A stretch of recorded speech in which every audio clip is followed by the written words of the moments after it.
Hay personajes que son mucho más que eso, que se convierten en auténticos mitos. Y Darth Vader, bueno, Darth Vader no es solo un personaje, es un fenómeno, casi un sinónimo del mal. Pero su historia es mucho más compleja que la de un simple villano. Es, en realidad, la anatomía de una caída, una tragedia moderna en toda regla. Venga, vamos a meternos de lleno en ella.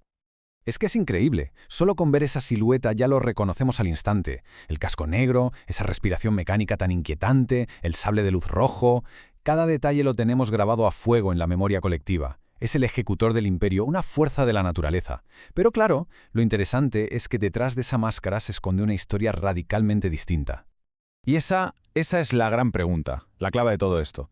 La cuestión no es tanto qué hizo Vader, que ya lo sabemos, sino por qué lo hizo. ¿Qué puede llegar a torcer tanto a alguien que estaba destinado a la grandeza hasta convertirlo literalmente en su polo opuesto? Para poder entender al monstruo, primero tenemos que conocer al hombre, Anakin Skywalker. Aquí es donde arranca todo. Porque antes de toda esa oscuridad, había una luz que parecía infinita.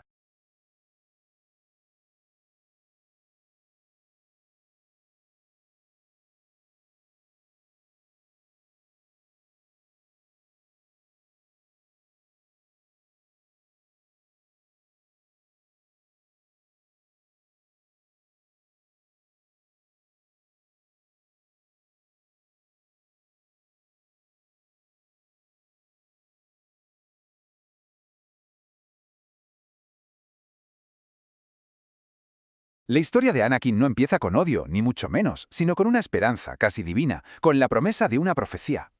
Él era, y esto es literal, el elegido. A ver, es que su origen ya es algo de otro mundo. Nació sin padre, concebido supuestamente por la propia fuerza, un niño esclavo en un planeta perdido del desierto, con un potencial que nadie había visto jamás. Y la profecía era clarísima. Él era el que iba a traer el equilibrio. Imaginaos, todo el peso de la galaxia sobre los hombros de un chaval. Y es justo aquí donde la tragedia empieza a cocinarse a fuego lento, porque ese poder tan inmenso que tenía Anakin venía de la mano de una vulnerabilidad igual de grande. Su caída al lado oscuro no fue un simple acto de maldad, sino una espiral destructiva alimentada por una emoción muy concreta, el miedo. Fijaos en esta cronología porque es tremenda. Primero lo separan de su madre siendo un crío. Años más tarde, cuando por fin vuelve a verla, la encuentra rota, torturada y se le mueren los brazos. Y por si fuera poco, su peor pesadilla vuelve en forma de visiones sobre la muerte de su esposa, Padme. Toda su vida está marcada por la pérdida y sobre todo por el pánico a que vuelva a suceder. Y esta cita de un análisis de Peliplat lo clava, vamos. La culpa que siente por no haber podido salvar a su madre se convierte en el motor de todo lo que hace después. Ese trauma que nunca llega a superar se transforma en una obsesión desesperada por controlar el futuro para que la historia, por nada del mundo, se repita con Padme. Y ahora viene lo interesante, porque algunos análisis académicos, como uno que se publicó en la Revista de Medicina y Cine, le ponen hasta un marco clínico. Sugieren que podría tratarse de una disfunción patológica de la personalidad. O sea, no hablamos de un miedo normal, es un pavor patológico al abandono que lo empuja a tomar decisiones extremas, catastróficas, con tal de evitarlo. Y esto nos lleva a la gran pregunta, ¿no? ¿qué habría pasado si? La muerte de Smee fue el catalizador de todo. Si ella hubiera sobrevivido, podía haber sido el ancla que lo mantuviera en la luz, el contrapeso a la manipulación de Palpatine. Es muy posible que su destino trágico no estuviera escrito en piedra, sino que se forjó en esa pérdida tan fundamental. Bueno, ya tenemos la psicología, los cimientos del miedo. Ahora vamos a la acción, a la narrativa de cómo se produjo el derrumbe final. Porque solo faltaba el último empujón. Y ese empujón fue, directamente, un descenso a los infiernos.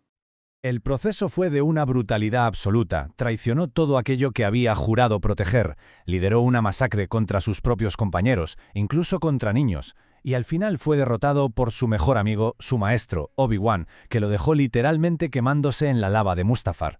Y su reconstrucción no fue una salvación, sino todo lo contrario, una condena, una presión cibernética para mantenerlo con vida, sí, pero como una sombra de lo que fue.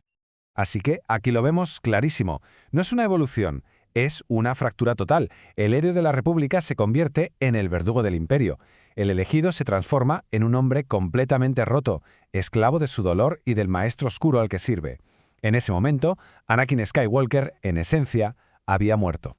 Pero la historia, por suerte, no acaba aquí. La trilogía original, la que muchos vimos como el viaje del héroe de Luke Skywalker, se puede reinterpretar por completo, porque también es el capítulo final y, ojo, redentor en la gran tragedia de Darth Vader. es que esta es, sin lugar a dudas, la revelación más potente de la historia del cine. Una frase que lo cambia absolutamente todo.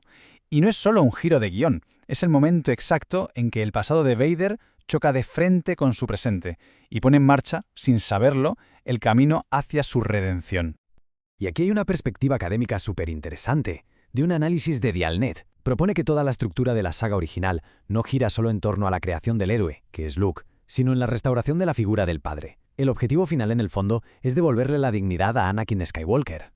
Justo después de la revelación viene esa oferta tan perversa. Únete a mí y juntos dominaremos la galaxia como padre e hijo. Es su primer intento, súper retorcido, de reconectar, de crear una familia pero bajo la lógica del lado oscuro. Luke lo rechaza, claro, pero la semilla de la redención ya está plantada. Y así llegamos al clímax de todo.